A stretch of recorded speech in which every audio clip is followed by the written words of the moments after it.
Good evening, freaks and friends, and welcome to Math Bites. I'm your host, Math Machine, and I've been sick for the past few days. A little sick, a little sore, a little this, a little that. So I decided not to do any videos. That and it's been kind of slow news-wise in the past few days. Well, that and I also do this just at my whim, whenever I decide I want to. So all three of those put together added up to me just saying, fuck it. Until I got better, and I am now, so let's do this thing. Uh, the first thing I want to mention is that it's now been a full week since Captain America the Winter Soldier was released. No spoilers. And the one thing I do want to mention from that is that it has, since its full week release here in America, all things told, worldwide, it's made $312 million. 1 week here in the States has been about 110 million, and it's been about 2-3 weeks around the rest of the world, making about 200 million. So that's how you get to 312. That is, for any movie, that is just insanely good. When you look at its predecessor, it's already pretty well matched what its predecessor made, and I don't understand how it made that little to this day, because to me, the Captain America movie was, other than Avengers, the best Phase 1 movie. And a lot of people have said, oh, it was boring, oh, it was slow, I don't get why they say that. I assume it's because either they haven't seen it or they just don't like Captain America in general. It's a darn shame too, because I know Captain America is he seems like a very stereotyped, we are America, we are the best at everything, we are here to always be the righteous kind of character, and he's not. If you look past the fact that he has America in his name, he is a very Superman-esque character, in the sense of he has a strong morality code, and he will do what he feels.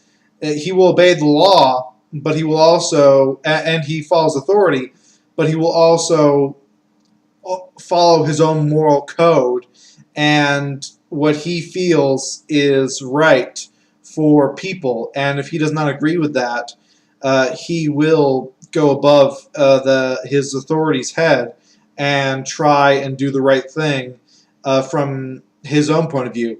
And that seems to be the part of Captain America that a lot of people miss. And it's a darn shame, because they overlook the character. The Captain America movie from Phase 1 was, yeah, I know, it was a retelling of his origin story that everyone has seen to death a million times over. But it was a very well done retelling of his origin story that everyone's seen a million times over. Probably the best one I've ever seen. And I have seen a lot of Marvel stuff. It was a really good movie, very well acted, very well paced. There was not a point in that when I was just bored or I didn't want to see how the movie progressed.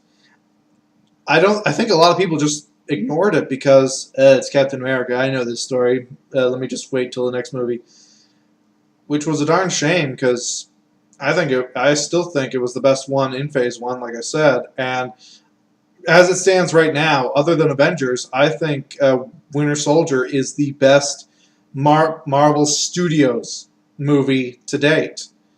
And I really can't, and this has been heavily announced, so I'm not spoiling anything by this. I can't wait to see Cap 3 when it comes out in 2016. Now, as far as actual news stuff goes, it's been relatively slow-ish, because PAX East is this weekend, and news, especially in the gaming world, news tends to slow down when there's a big convention really close at hand. And PAX East, well, PAX and PAX East and all of them, I wouldn't say they are the second or third biggest, but they're quickly becoming the big, like one of the big ones. If you don't know what PAX is, it's the convention that's held by the Penny Arcade guys. They're the ones that made it. They funded it. They do everything with it, and they have made it huge and very fan friendly, which I think is how a lot of these conventions should be done. And actually, most of them are. They have media and they have a lot of fans there as well. It's a huge amount you have to pay to get into it, but anyone who can pay is able to get into it as well as the media. Unlike E3, which is the largest in practice, it's the largest gaming convention on the planet. In execution, it's actually really, really small because it's only open to the media. Tokyo Game Show, I believe, is actually the largest in execution with like something in the ballpark of 100,000 people attending it at any given year. It's like wall-to-wall packed. It's either Tokyo Game Show or Comic-Con is actually quickly becoming that too because it's got nerd culture, so it's got a lot of video game announcements and releases there too. It's not just comic books anymore. Lord, is it huge.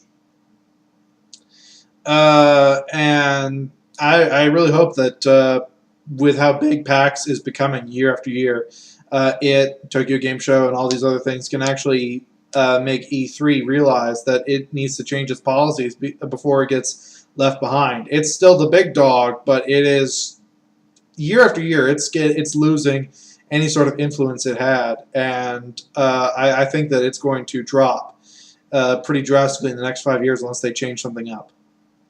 Just my 2 cents on it.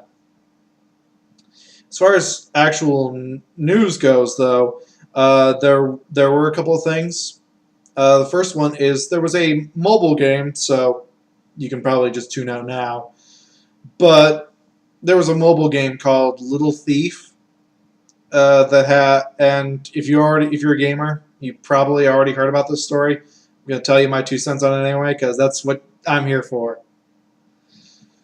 The game was called Little Thief. It was very cute, very well designed. It was a nice game for what it was, and it was relatively cheap for what it was too. It was $3. You got 5.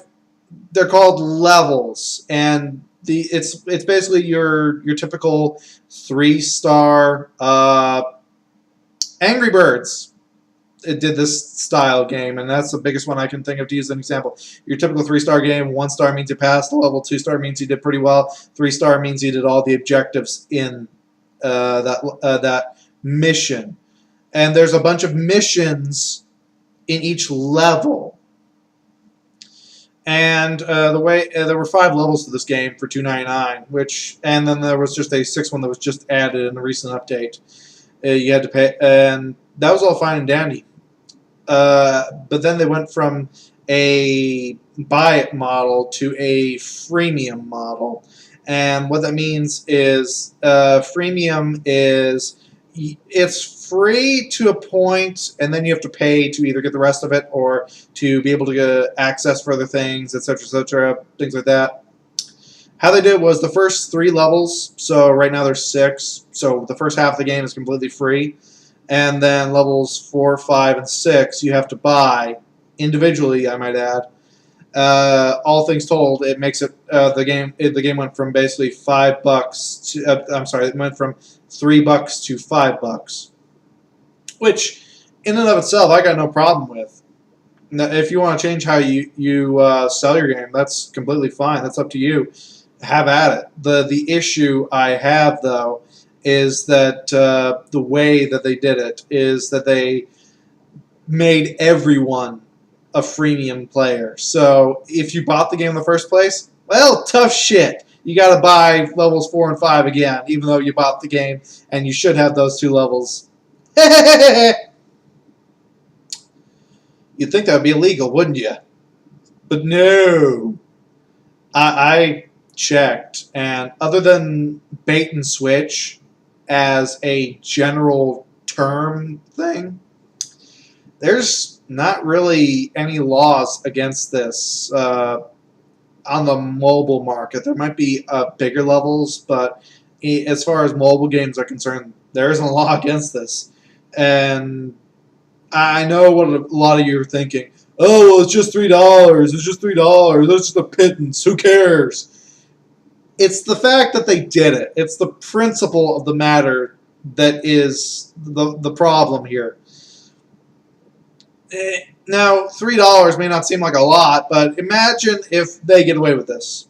Because as it stands right now, there have been other cases where other games and other companies have done this, but this is the, I'm going to call it, most popular mobile game that's done this, or like the biggest, or the most expensive. I'm not sure exactly what category this would fall into, but it is it's the biggest one that's done this to date. And they seem to be going up in increments as they try and get away with this. And right now you can actually try and get your money back from several different app stores. Whether they do it or not is up to them, unfortunately. And some of these app stores are notorious for never giving a refund for any fuck thing. Which is a darn shame, because if you're known for not giving out any refunds for anything, this kind of leads into situations where if it's not against the law to do this, they're going to do it, and you're going to be screwed. Which, again, you might be saying, oh, this only applies to mobile. Who gives a fuck? Steam has a policy of never giving out a refund. They will do it once. They will give one refund, and then that's it. That's all you'll ever get from Steam, period. They do not listen, no matter what the case, no matter what a company did. You bought it, you're fucked. Tough shit. Steam has the exact same mentality as a lot of these app stores, and Steam is a big multi-billion-dollar PC thing. So you wouldn't think that they would be doing this, but they do. And the mentality of, oh, it's just $3, it's just $3. What exactly would your cutoff be? $5, $10, $20, $30, $40, $60? Let's go down a little bit further down the road. Let's say a $40 game does this. You buy a $40 game, and then they decide, what we're going to do is we're going to go to a freemium model. And they do exactly what this did. They allow you to play like half or a quarter, at that price point, probably more like a quarter of the game for free, and then you have to pay to unlock individual segments of the game. But if you already paid for it, well, tough shit. You already paid for it. Now you got to buy that shit again, because that was our old policy. This is the new one. You'd be kind of pissed if that was $40, wouldn't you? That would make gamers rise up in arms over that. But $3, it's just a little pittance. Who cares? We as consumers and we as gamers need to stop this policy before it begins, because bait and switch is a vague law that it's another one of those laws that it hasn't kept up with technology. And while I think that this would very easily apply to it, it would be contested in courts. And it would take a lot of time and a lot of money to change any kind of law. So we need to stop. We need to show companies that we do not appreciate this in any level, so that other bigger companies don't see this and see that people can get away with it. That's just my 2 cents on it. The other gaming-related thing is that Borderlands, Gearbox, the head of Gearbox, announced that Borderlands is getting a not-quite sequel. It's called like right now, the working title is actually, I shit you not, Borderlands, the prequel sequel, or the pre-sequel.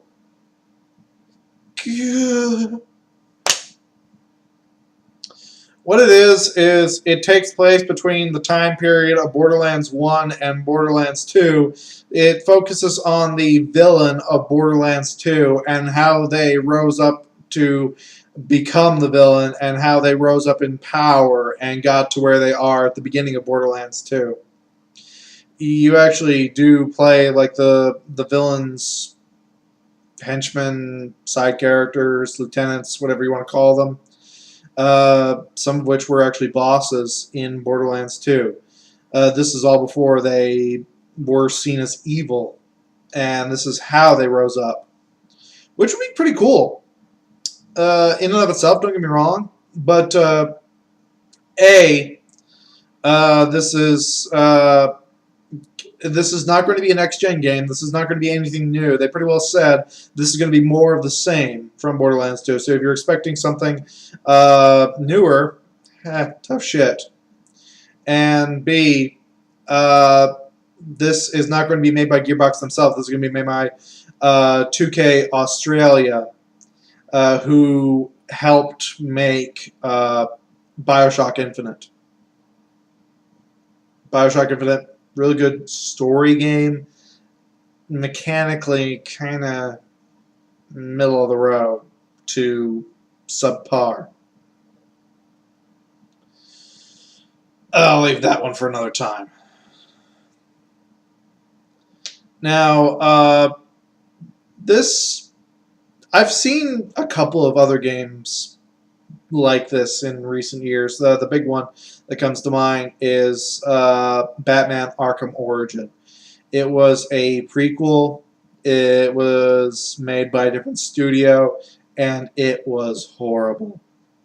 It was literally the same thing from the other two games, done worse, and it was literally a cash grab.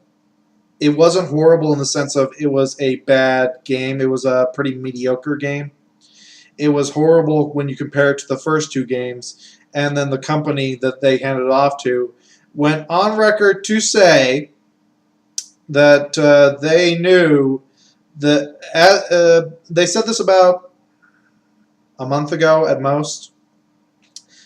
We know there are currently bugs and issues and problems, even to the point of game-breaking bugs. We are no longer going to be fixing those. We may look into fixing the game-breaking ones, but otherwise, at this point, all we will be doing with the game is making DLC. They actually came out and said that. I'm not shitting you. That has got to be the biggest slap in the face that anyone can give you. We know that you can't play the game, but tough shit. We're only going to make more DLCs for it so you can pay us more. Ha ha ha ha! Ugh. When I saw that, I just went nuts. I thought that company was insane, and not only did that make that game and that company look bad, it also made the entire franchise look bad. And now, even though Batman Arkham City Knights, I think that's what it's called, or Arkham Knights, which is the actual sequel to Batman Arkham City, and it's made by the same company that made the first two games. Now that that's been announced, and we've seen little bits and pieces from that, because of what they did with Origin, that still has the lingering effect of that company just spat in everybody's face, even though it's not the same company, and even though it was just their own thing, still with the license for that particular franchise, it leaves a bad taste in everybody's mouth, and I wouldn't blame people if they didn't want to buy Arkham Knights because of that. Shit. I probably wouldn't, because it's just like they slapped you in the face, and that's a lingering memory. And like I said, it wasn't the original studio that did it, but it was just it's just one of those things that it should not be just thrown out there that, oh, we don't give a shit about you as long as you paid us. We got your money already, so whatever. And that's not the original studio's fault, but there should be some sort of, somebody should be held accountable for that, and it makes the rest of the franchise look bad. The actions of one can affect the actions of others in that same vein, and I think that it has damaged that series a little bit, and it's in that same vein that the Borderlands prequel sequel thing, because if this game is bad, that's going to affect the rest of the franchise. And as from everything that I've seen, there have been some good standalones that have been made by other companies. They're few and far between. And I hope that this is actually made well and the company respects the property. But then Gearbox is also a company that I've had issues with before. They released 2 games, and they made one of them themselves. The first one that they released was Duke Nukem Forever, often subtitled Duke Nukem for Never, because it took, I think it was like 13, 15 years for that bloody game to release, and it was at best mediocre. At absolute best, it was mediocre. I can't blame Gearbox for that because they bought the license, and they basically, that game was mostly finished from like 10 years ago.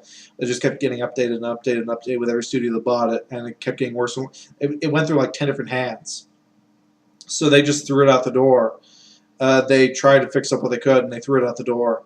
And it was playable. I think that's the best thing I can say about it, is that it was playable to some degree. And I can't blame them for that because they bought the franchise. They wanted to buy the character, and they might release a game further down the line with Duke Nukem in it of their own. That I never had a problem with. What they did was with Colonial Marines that I have the problem with. That one they made, that one they released. Well, I say made because there were like 3 different studios who all had a hand in that one. And everyone was like, no, they did this. No, they did this. No, they did that. And it's just a constant blame game that everyone's throwing everybody else under the bus. And it's just it went insane because that game was just so bad. It was so, and it was a blatant lie, too. It still is on the Steam page. They're showing you trailers for the game that actually don't exist anywhere in the game. Trailers of game footage, I might add. That's where the problem lies with that. And I haven't forgiven Gearbox for that. I've not bought any other games. I've not played any other games since. And because that really pissed me off, and that they could get away with that. And they literally have gotten away with it because, well, they made Borderlands, and Borderlands was a really great series. That doesn't justify anything. Just because they made a really good series, does that mean you should forgive them for literally lying to you? And this is a studio now that has a track record of lying to people. They haven't done that with Borderlands because that's their cash cow. Oh boy, do they make a lot of money out of that game. So I don't think that they would. But if this other company does something wrong with Borderlands, they're going to be screwed. And quite honestly, I won't be sad if that happens. I'll be sad that it wasn't Gearbox themselves that screwed themselves. But considering what Gearbox has done, it wouldn't be unjustified. I'm a little malicious, I admit. I can get dark. But again, that's just my 2 cents on that situation. And well, it may be darker, and probably not very few people would agree with that. That was just me rambling about a situation that I have never liked, and I probably will talk about in more detail at another time.